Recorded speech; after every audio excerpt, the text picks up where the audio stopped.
In the days that followed, the world struggled to make sense of what had happened. The sudden exposure of the Krill fleet and their retreat left humanity shaken but alive. For the first time in history, people everywhere were forced to confront the reality of extraterrestrial life, not as a distant possibility, but as an undeniable truth. Governments scrambled to respond, scientists worked tirelessly to analyze the data, and ordinary citizens debated whether peace with aliens was even possible. Megan Lewis became both a hero and a target. Some praised her for leveling the playing field and forcing the Krill to reveal themselves. Others blamed her for sparking global panic and inviting potential retaliation. Reporters hounded her for interviews. Conspiracy theorists accused her of being part of a secret alien agenda, and governments demanded access to her research. Despite the pressure, Megan refused to back down. She believed that humanity's survival depended on understanding and preparing for whatever came next. Adam Carter stood by her side through it all. Though he hadn't asked for any of this, he couldn't imagine walking away now. Together, they continued studying the symbols and messages left behind by the Krill, hoping to unlock more secrets about their technology and intentions. With Zirkin's help, they began deciphering fragments that hinted at advanced energy sources, medical breakthroughs, and other innovations far beyond human capability. It was overwhelming, but also exhilarating. For the first time, Megan felt like she was truly making a difference. Zirkin, meanwhile, faced his own challenges. As the only Krill openly living among humans, he became a symbol of hope and fear. Some saw him as proof that coexistence was possible, while others viewed him as a spy or saboteur. Protesters gathered outside the safe house where he stayed, holding signs that read "Aliens Go Home" and "No Trust." Yet, despite the hostility, Zirkin remained steadfast. He spent hours teaching Megan and Adam about Krill science, sharing knowledge that could revolutionize human technology if used wisely. The defenders of humanity, led by Ryan Cole, didn't disappear after the Krill's retreat. If anything, they grew bolder, spreading fear and distrust wherever they went. Ryan claimed the aliens would return stronger and angrier, urging his followers to prepare for war. His rhetoric gained traction in certain circles, fueling division and unrest. But not everyone listened. Across the globe, grassroots movements emerged, calling for unity and cooperation instead of conflict. People began organizing forums, art projects, and educational campaigns to foster understanding between species. As weeks turned into months, the initial chaos gave way to cautious optimism. Nations formed coalitions to address the alien threat, or opportunity, depending on who you asked. Scientists collaborated with Zirkin to develop new technologies based on Krill principles, while philosophers and ethicists grappled with questions about humanity's place in the universe. Schools started teaching lessons about interstellar diplomacy, and artists created works inspired by the encounter. For Megan, Adam, and Zirkin, the journey was far from over. They knew the Krill would return someday, and when they did, humanity needed to be ready. But for now, they focused on building bridges, not just between humans and aliens, but within humanity itself. Old rivalries faded as nations realized they shared a common goal: survival in a universe far bigger than anyone had imagined. One evening, as the three of them sat together under the stars, Megan looked up at the sky and smiled. "Do you think we'll ever really understand each other?" she asked softly. Zirkin tilted his head, considering the question. "Understanding takes time," he replied. "But if both sides are willing to try, then yes, I believe it is possible." Adam nodded, leaning back against the grass. "Either way, I'm glad we're here to find out." The night stretched on, quiet and peaceful. Above them, the stars twinkled brightly, a reminder of how vast and mysterious the universe truly was. Humanity had taken its first step into the unknown, a step filled with uncertainty, but also promise. Whatever the future held, one thing was clear: The story of Earth and its place among the stars was just beginning. The day they activated the cloaking disruptor was one Megan, Adam, and Zirkin would never forget. They chose a remote hilltop outside the city, far from prying eyes, but close enough to see the alien structure still hovering above the skyline. The device, a small metallic box with blinking lights and wires, sat on a makeshift tripod in front of them. It looked unassuming, almost fragile compared to the enormity of what it was designed to do. Megan double-checked the settings, her hands trembling slightly. "Are you sure this will work?" she asked Zirkin for the 100th time. Zirkin nodded, his glowing eyes calm but resolute. "It will.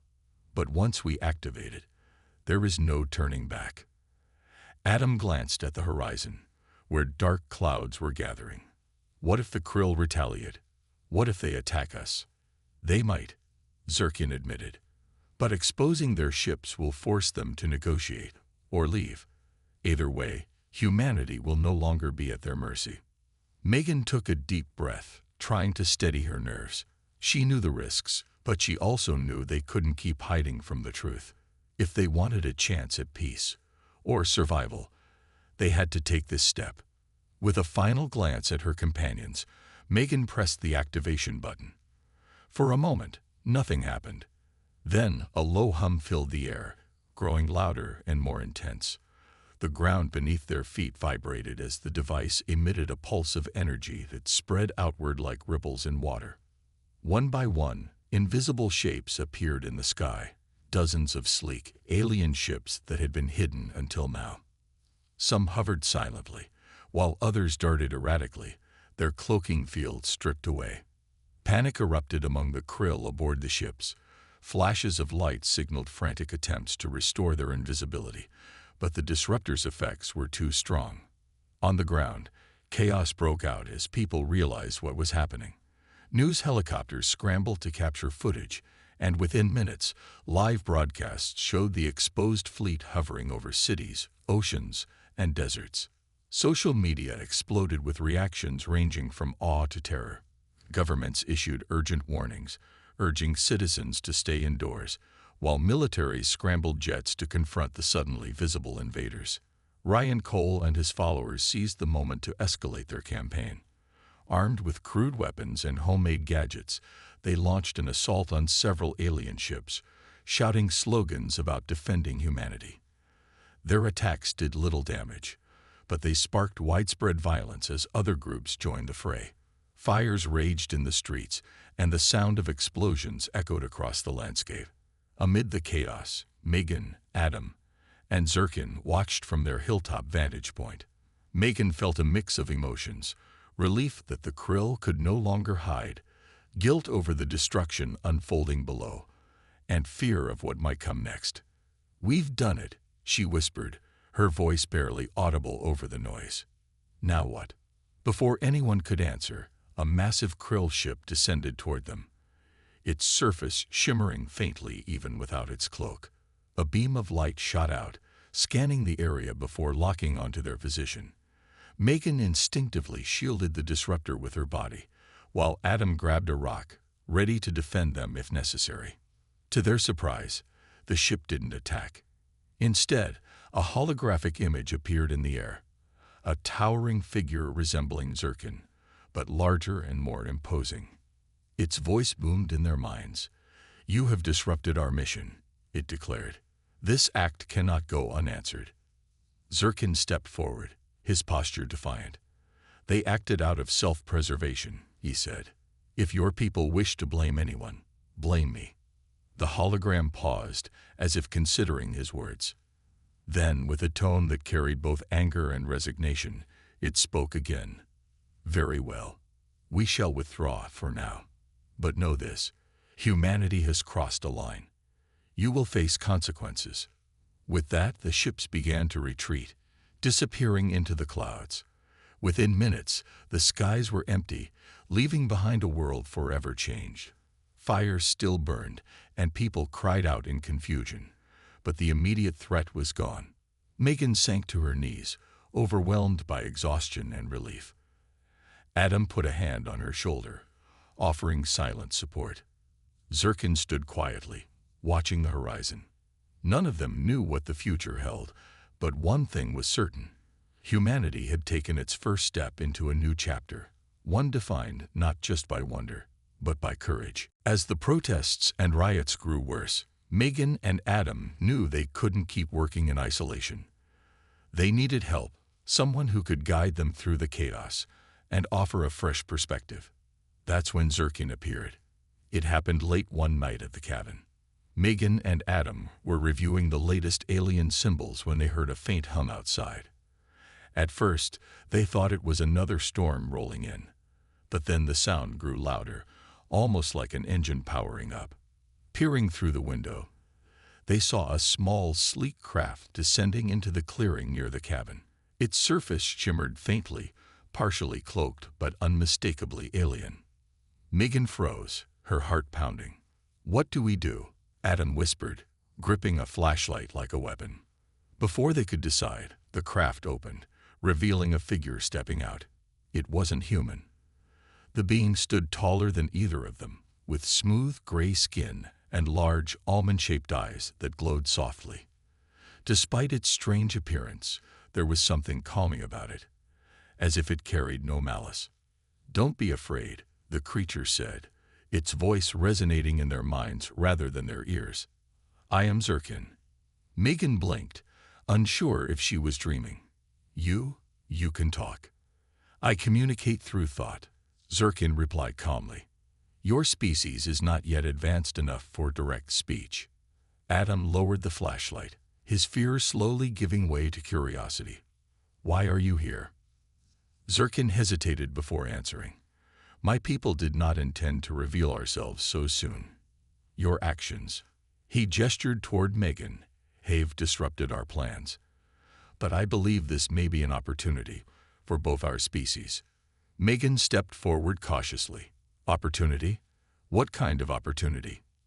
Zirkin explained that not all krill, the alien species, agreed with their mission on Earth.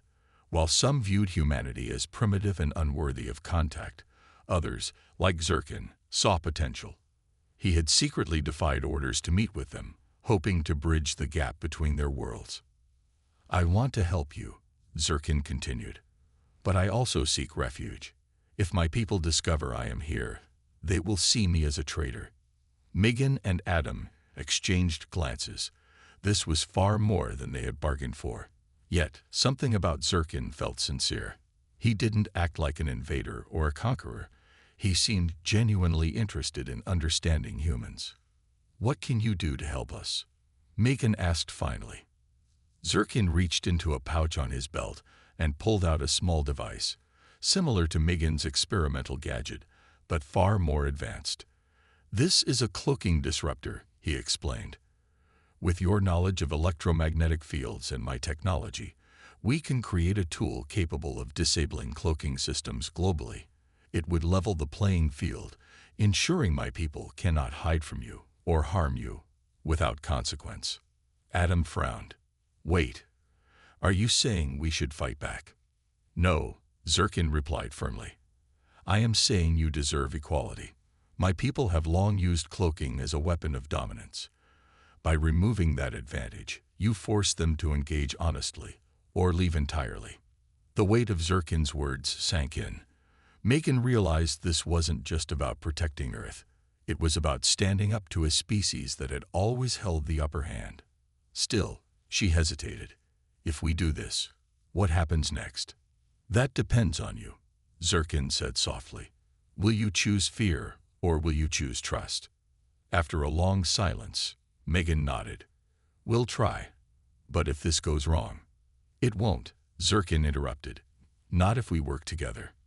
Over the next few days, Megan, Adam, and Zirkin collaborated tirelessly. Using Zirkin's disruptor as a blueprint, they modified Megan's device, enhancing its range and power. The process wasn't easy. There were moments of frustration and doubt, but Zirkin's patience and guidance kept them going. Slowly, the prototype began to take shape. As they worked, Zirkin shared stories about his people. He spoke of their arrogance, their belief that lesser species existed only to serve them. But he also talked about rebels like himself, Krill who dreamed of coexistence rather than domination. Hearing this gave Megan hope. Maybe peace was possible after all. When the device was finally ready, Megan held it in her hands, feeling a mix of pride and dread. She knew the risks. They were about to expose every Krill ship on Earth. But she also knew they couldn't keep hiding from the truth. Humanity had been thrust into a new era, whether it was ready or not. And now, it was time to face it head-on. Not everyone was ready to trust the aliens, or Megan and Adam for that matter. While some people saw the glowing symbols as a sign of peace, others viewed them as a threat. Among the skeptics was Ryan Cole, a former soldier turned conspiracy theorist who had built a massive following online. Ryan believed the aliens' arrival was part of a larger plan to weaken humanity and take over Earth. He called himself the leader of the Defenders of Humanity, a group dedicated to resisting what they saw as an alien invasion. Ryan's message resonated with many. His videos went viral, filled with dramatic music and footage of the alien structure. "They're not here to help us," he declared in one clip. "They're testing us, waiting for the perfect moment to strike. And if we don't act now, it'll be too late." Thousands of people agreed, flocking to his rallies and signing up for his cause. The Defenders of Humanity quickly became more than just an online movement. They started sabotaging efforts to communicate with the aliens, cutting power lines to research labs and vandalizing equipment. One night, they even broke into the garage where Megan and Adam were working, smashing laptops and scattering papers. When Megan arrived the next morning, she found the place in shambles. Her heart sank as she realized how much progress they had lost. Adam was furious. "This isn't about science or truth anymore," he said, picking up a broken piece of equipment. "It's about fear." Megan nodded, though she looked more worried than angry. "We can't stop now. If we do, Ryan wins, and so does anyone else who thinks violence is the answer." Determined to keep going, they'd moved their work to a safer location, a friend's secluded cabin in the woods. It wasn't ideal, but at least it offered privacy. There, they continued decoding the alien messages, piecing together fragments of information despite the setbacks. The aliens seemed patient, repeating their symbols each night as if giving humanity time to understand. But patience didn't mean safety. Every day brought new reports of protests, riots, and clashes between those who wanted peace and those who wanted war. One evening, while reviewing the latest data, Megan noticed something alarming. The alien symbols had changed again, this time showing images of weapons and destruction. At first, she thought it might be a warning, but then she realized the context. The images weren't threats. They were predictions. The aliens were showing humanity what could happen if tensions escalated, if governments chose aggression over dialogue. "We have to share this," Megan said urgently, turning to Adam. "If people see this, maybe they'll realize how dangerous things are getting." But sharing the information wasn't easy. News outlets were flooded with conflicting stories, and many dismissed Megan's findings as biased or speculative. Ryan and his followers accused her of fabricating evidence to support the aliens. Military leaders, meanwhile, remained divided on how to respond. Some argued for diplomacy, while others pushed for preemptive action against the structure. The pressure mounted when Ryan announced plans for a large protest near the city where the alien craft still hovered. Calling it a stand for humanity, he urged thousands of people to gather and demand immediate action against the aliens. Protesters carried signs reading "Earth First" and chanted slogans like "No Surrender." Tensions boiled over when counter-protesters showed up, holding banners that read "Peace, not war." As the two groups clashed, chaos erupted. Police tried to maintain order, but the situation spiraled out of control. Fires broke out, cars were overturned, and tear gas filled the air. In the midst of the violence, Ryan gave a fiery speech, blaming Megan and Adam for endangering humanity. "They've opened Pandora's box," he shouted, "and we'll pay the price unless we fight back." Watching the news from the cabin, Megan felt a deep sense of dread. She had always believed in the power of knowledge, but now she wondered if curiosity came at too high a cost. Adam put a hand on her shoulder, trying to reassure her. "We didn't start this," he said softly, "but we can still try to fix it." Megan nodded, though she wasn't sure how. The world was tearing itself apart, and all she had were fragments of an alien language. For the first time, she questioned whether humanity was ready for the truth, or if the truth would destroy them instead. The alien structure's appearance above the city sent shockwaves around the globe. For hours, it hovered silently, its partially cloaked surface glinting in the sunlight. People gathered in the streets below, pointing upward with a mix of awe and fear. Some prayed, others shouted angrily, and a few even tried to communicate by holding up signs or flashing lights. Soldiers surrounded the area, their weapons ready but unused. No one knew what to do, or what the aliens might do next. Megan and Adam watched the live footage from the safety of the garage, their minds racing. The structure's reappearance felt like a message, though its meaning was unclear. Megan stared at the screen, her thoughts swirling. "They're not attacking," she said finally, breaking the silence. "If they wanted to hurt us, they could have done it already." Adam nodded slowly, still gripping the edge of the table. "But why are they here? What do they want?" Megan didn't have an answer, but she was determined to find one. She turned her attention back to the symbols they had photographed earlier. If the aliens were trying to communicate, these markings might hold the key. She spent hours analyzing them, comparing their patterns to known languages and mathematical sequences. At first, nothing made sense. The symbols seemed random, almost indecipherable. But then, she noticed something. Certain patterns repeated themselves, forming what looked like equations or instructions. "This isn't just decoration," Megan said excitedly, showing Adam her notes. "It's a language, or maybe directions." Adam frowned, leaning closer to look. "Directions for what?" "I don't know yet." Megan hesitated, then added, "But I think we should try responding." "How?" Adam asked, his voice tinged with doubt. "We don't even know if they can hear us." "We use math," Megan replied confidently. "Math is universal. If we send them a sequence, a simple one, they might understand." That night, Megan and Adam worked together to create a message. Using a laptop and a portable radio transmitter, they broadcast a series of prime numbers into the sky. It was a basic signal, the kind often used in attempts to contact extraterrestrial life. They aimed it toward the hovering structure, hoping someone, or something, was listening. For a long time, there was no response. The structure remained motionless, its hum steady and unchanging. Megan began to wonder if their effort had been wasted. Maybe the aliens weren't interested in talking, or maybe they couldn't understand. Then, just as dawn broke, something incredible happened. The structure emitted a soft pulse of light, followed by a series of glowing symbols on its surface.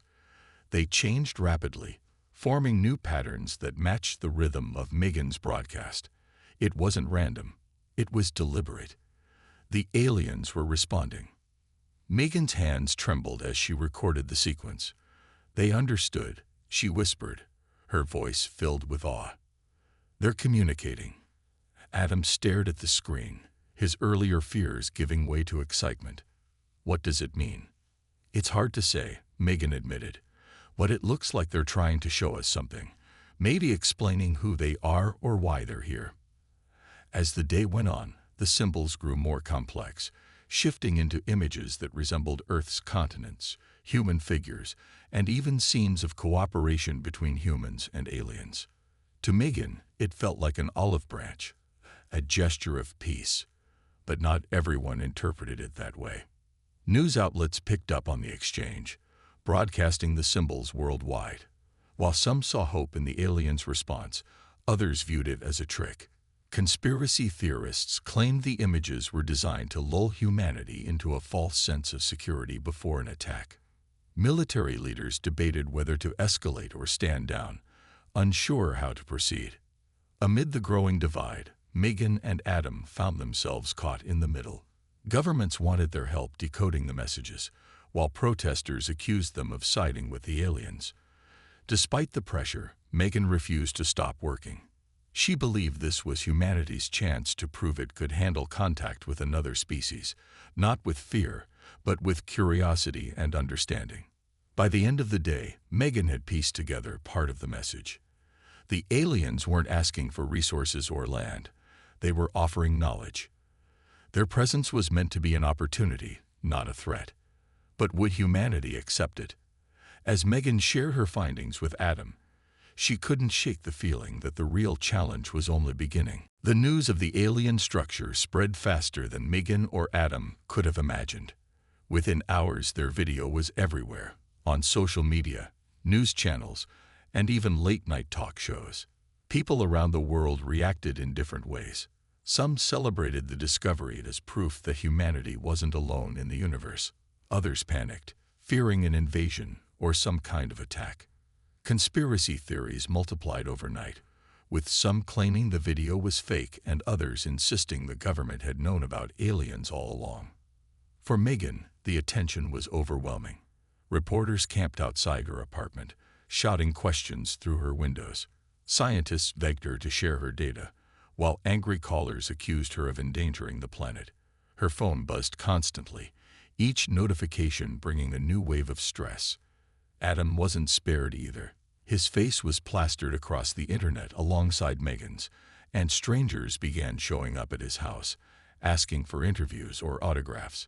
Neither of them had expected this kind of reaction. Governments weren't far behind. Military vehicles arrived in the desert where the structure had been discovered, setting up checkpoints and cordoning off the area. Soldiers in hazmat suits scoured the site, searching for clues. Meanwhile, officials demanded to meet with Megan, wanting to know everything about her experimental device and how it had exposed the alien craft. She tried to explain, but her words often got lost in the chaos. To many, she was no longer just a physicist. She was a key player in what some were calling the biggest event in human history. Not everyone was happy about the discovery. Protests erupted in cities around the globe. Some people feared the aliens would retaliate for having their cloaking technology disabled.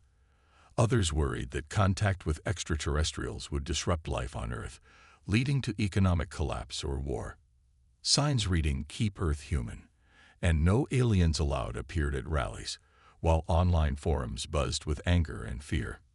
In the midst of the chaos, Megan and Adam struggled to stay focused.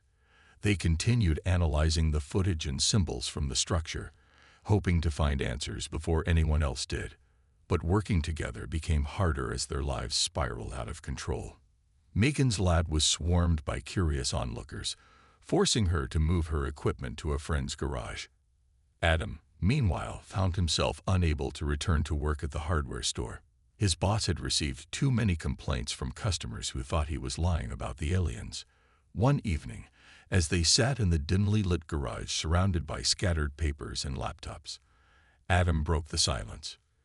"Do you think we made a mistake?" he asked quietly. Megan looked up from her notes, surprised by the question. "What do you mean?" "I mean, exposing them. What if they're not friendly? What if we just started something we can't stop?" Megan sighed, rubbing her temples. She had asked herself the same question countless times. "We didn't plan this," she said finally. "We were just trying to understand what we saw." But now that it's out there, she trailed off, unsure of how to finish. Adam nodded, staring at the floor. "I guess we'll find out soon enough." As the days passed, tensions grew. World leaders held emergency meetings to discuss how to handle the situation. Some argued for diplomacy, suggesting that humans should try to communicate with the aliens peacefully. Others pushed for aggression, urging militaries to prepare for the worst. The United Nations issued a statement calling for calm, but few people listened. Then, one night, something unexpected happened. The alien structure reappeared, not in the desert, but hovering above a major city.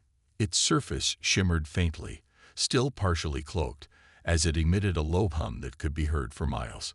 Crowds gathered below, pointing and gasping in awe. Soldiers aimed weapons at the craft, unsure whether it posed a threat. Inside the garage, Megan and Adam watched the live broadcast on a small TV. Megan felt a mix of fear and wonder. The structure's reappearance confirmed that the aliens were aware of humanity and possibly watching them. But what did they want? Were they here to negotiate, observe, or conquer? Adam leaned forward, his voice barely above a whisper. "Do you think they're trying to say something?" Megan didn't answer. She wasn't sure what to believe anymore. All she knew was that the world was changing, and there was no going back. The next few days were a blur for Megan and Adam. They spent every spare moment analyzing the data they had collected from the mysterious structure. Megan's small apartment became their makeshift headquarters, cluttered with laptops, notebooks, and printouts of the strange symbols they had photographed. The symbols fascinated Megan the most. She believed they might be a form of communication, perhaps even instructions or warnings. Adam, on the other hand, couldn't stop thinking about the structure itself. What was it? Who or what had built it? And why was it here? Megan decided to test her theories about the cloaking technology. She had been working on an experimental device in her lab, a handheld tool designed to manipulate electromagnetic fields. It wasn't perfect, but she thought it might help them understand how the structure's invisibility worked. Late one night, while Adam sorted through photos, Megan tinkered with the device, making adjustments based on the readings she had taken. "I think I'm close," she said suddenly, holding up the gadget. It looked like a small metal box with wires sticking out and a glowing blue light in the center. "If this works, we might be able to disrupt the cloaking field completely." Adam raised an eyebrow. "And if it doesn't?" Megan shrugged. "Then nothing happens, but we won't know unless we try." They agreed to return to the desert the following night. This time, they brought the experimental device along, hoping it would give them answers. When they arrived, the distortion was already visible, hovering faintly above the ground. Megan turned on the device, aiming it at the shimmering air. At first, nothing seemed to happen.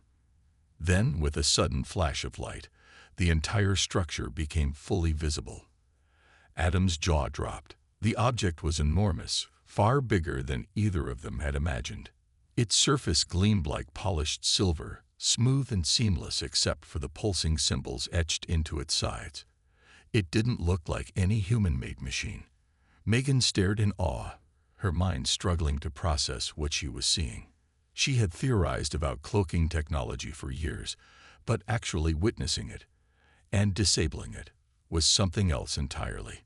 Before they could celebrate their discovery, however, the structure began to hum loudly. A low vibration spread through the ground, rattling their equipment. Megan quickly turned off her device, but it was too late.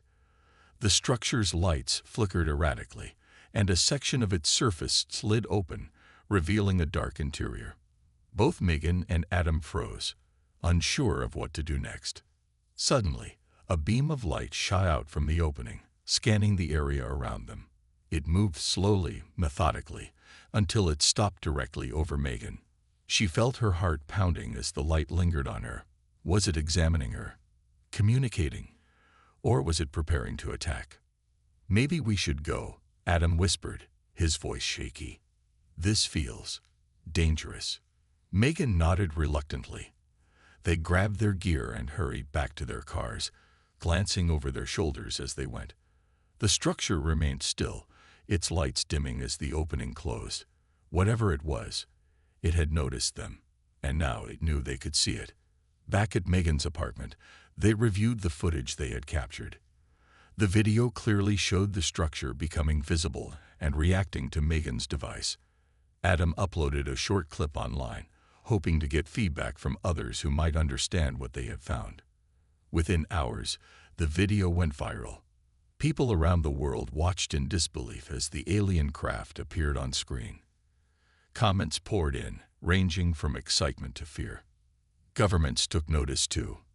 By morning, reporters were camped outside Megan's apartment, and her phone buzzed nonstop with calls from scientists, military officials, and conspiracy theorists. Adam's quiet life as an amateur astronomer was over. Their accidental discovery had exposed something humanity wasn't ready for and changed everything. Megan sat on her couch, staring at the chaos unfolding online. "We did it," she said softly, more to herself than to Adam. "We ruined their cloaking." Adam frowned. "Do you think they're mad about it?" Megan didn't answer. She wasn't sure what the consequences would be, but she knew one thing for certain. The world would never be the same again. The next evening, Adam and Megan returned to the same spot, eager to learn more about the mysterious distortion. Armed with their equipment and a growing sense of curiosity, they set up near the edge of a quiet desert road. The air was cool, and the stars above seemed brighter than usual. Megan had brought additional tools this time: a laptop to analyze data in real time, and a device designed to detect electromagnetic fluctuations. Adam, on the other hand, carried a flashlight, a notebook, and an unshakable determination to uncover the truth. As they worked, Megan couldn't help but notice how focused Adam was. He wasn't a scientist, but his enthusiasm made him a valuable partner. Together, they scanned the horizon, waiting for the shimmering effect to reappear. It didn't take long. Within an hour, the distortion materialized once again, faint at first, but gradually becoming more pronounced. This time, however, it seemed different, almost like it was moving toward them in slow, deliberate waves. Megan's heart raced as she adjusted her spectrometer. "It's not just light," she whispered, her voice tinged with awe. "There's something solid there, something hidden." She pointed the device directly at the distortion and watched as the readings spiked. Whatever it wasn't natural. Her mind raced with possibilities. Could it be a cloaked aircraft, a secret government experiment, or something far stranger? Adam leaned closer, squinting at the shimmering air. "Do you think it's alive?" he asked hesitantly. The idea sounded absurd, but the way the distortion moved made it feel almost conscious, as if it were observing them as much as they were observing it. Before Megan could respond, the ground beneath their feet vibrated slightly. It was subtle, almost imperceptible, but enough to make them both freeze. Slowly, the distortion began to shift, revealing faint outlines of a massive structure. It was shaped like a smooth metallic dome, glinting faintly under the moonlight, despite remaining mostly invisible. Megan gasped, her hands trembling as she tried to capture images. "This is incredible," she murmured. "It's like nothing I've ever seen." Adam felt a mix of fear and wonder. The structure looked alien, otherworldly. Its surface seemed to ripple, as though it existed somewhere between visibility and invisibility. Megan's theories about cloaking technology suddenly felt less abstract and more real. If this was what she thought it was, then humanity wasn't alone in the universe, and someone else had mastered technology far beyond their understanding. But their discovery came with risks. As they stood there, staring at the partially revealed structure, Megan noticed something alarming. The edges of the object flickered sporadically, like a faulty light bulb. "Something's wrong with its cloaking," she said, her voice low. "It's malfunctioning." She quickly jotted down notes, her mind racing. Was the malfunction caused by environmental factors, or had something, or someone, interfered with it? Adam glanced around nervously. The desert was silent except for the soft hum of crickets. "Do you think whoever built this knows we're here?" he asked. His question hung in the air, unanswered. Megan didn't want to admit it, but the thought had crossed her mind too. If the structure belonged to intelligent beings, then their presence might not go unnoticed for long. As they continued to study the object, Megan noticed another detail that sent chills down her spine. Embedded in the structure's surface were faint symbols, patterns that pulsed faintly with light. They weren't random. They looked deliberate, like a language or code. She snapped photos, knowing that deciphering them could hold the key to understanding what they were dealing with. By the time they packed up their equipment and headed back to their cars, Both Adam and Megan knew they had stumbled onto something extraordinary. Neither of them spoke much during the drive home, each lost in their thoughts. They had uncovered evidence of something beyond human comprehension, but they also knew that their discovery would change everything. For now, the structure remained hidden from the rest of the world. But for how long? Megan Lewis wasn't used to excitement. Most days, her life revolved around equations, lab equipment, and endless cups of coffee. Her work at the research lab in Colorado was important, but it wasn't glamorous. Funding was tight, and her superiors often dismissed her ideas as too ambitious or impractical. Still, Megan loved what she did. She believed that science had the power to change the world, even if no one else seemed to care. When Adam Carter's email landed in her inbox, she didn't expect much. People often sent her strange photos or wild theories about UFOs, and most of them turned out to be nothing more than optical illusions or camera glitches. But something about Adam's description caught her attention. He mentioned a shimmering distortion in the air, almost like heat waves, but with an unnatural quality to it. That part intrigued her. It reminded her of a concept she had been working on: materials capable of bending electromagnetic waves to create invisibility effects. Megan opened the attached photos and studied them carefully. The images were blurry, but the distortion was there, faint but undeniable. She compared it to data from her recent experiments and felt a spark of excitement. Could this be real? Was it possible that someone, or something, had actually achieved cloaking technology? If so, it would be a groundbreaking discovery. But Megan knew better than to jump to conclusions. She needed more evidence. Her curiosity grew when Adam suggested they investigate together. At first, she hesitated. Working with amateurs wasn't part of her usual routine, and she didn't want to waste time chasing shadows. But something about Adam's enthusiasm convinced her to give it a shot. Maybe it was his genuine passion for stargazing, or maybe it was the fact that he hadn't exaggerated his claims. Whatever it was, Megan decided to take a chance. The night they met, Megan brought along some specialized equipment, a portable spectrometer and a high-resolution camera, to help capture clearer data. Adam, on the other hand, came prepared with snacks and a thermos of hot chocolate. Despite their differences, they worked well together. Adam pointed out constellations while Megan adjusted her instruments, their shared interest in the unknown bridging the gap between them. As they waited for the distortion to reappear, Megan explained her research to Adam. She talked about how certain materials could manipulate light and electromagnetic fields, making objects appear invisible. "It's like bending reality," she said, her eyes lighting up. "If we can control these forces, we could revolutionize everything, from military tech to everyday life." Adam listened intently, fascinated by Megan's knowledge. He had never thought about science in such a creative way before. To him, the stars were beautiful but distant.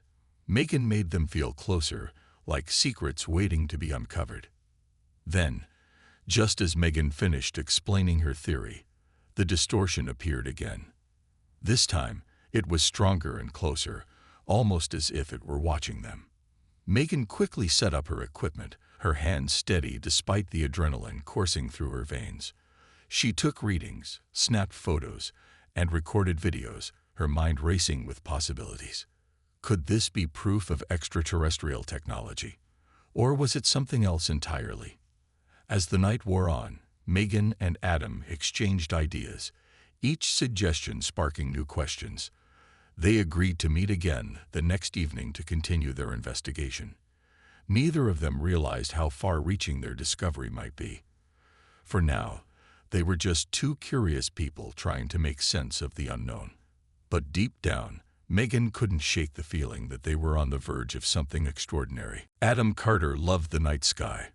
Every evening, after finishing his work at the local hardware store, he would climb up to the roof of his small house with his trusty telescope. It wasn't anything fancy, just an old model he had saved up for years ago, but it was enough for him to explore the stars. Adam didn't have much in life, but looking through that telescope made him feel like he was part of something bigger. The vastness of space reminded him how small and insignificant his problems really were. On this particular night, the air was cool and crisp, perfect for stargazing. Adam adjusted the telescope and began scanning the heavens. At first, everything seemed normal.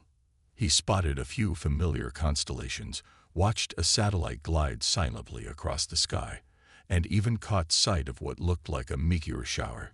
But then, something strange caught his eye. One of the meteors didn't behave like the others.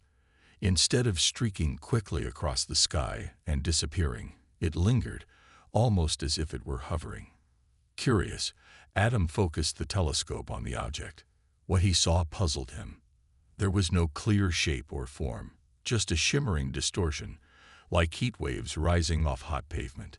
He blinked a few times, wondering if his eyes were playing tricks on him.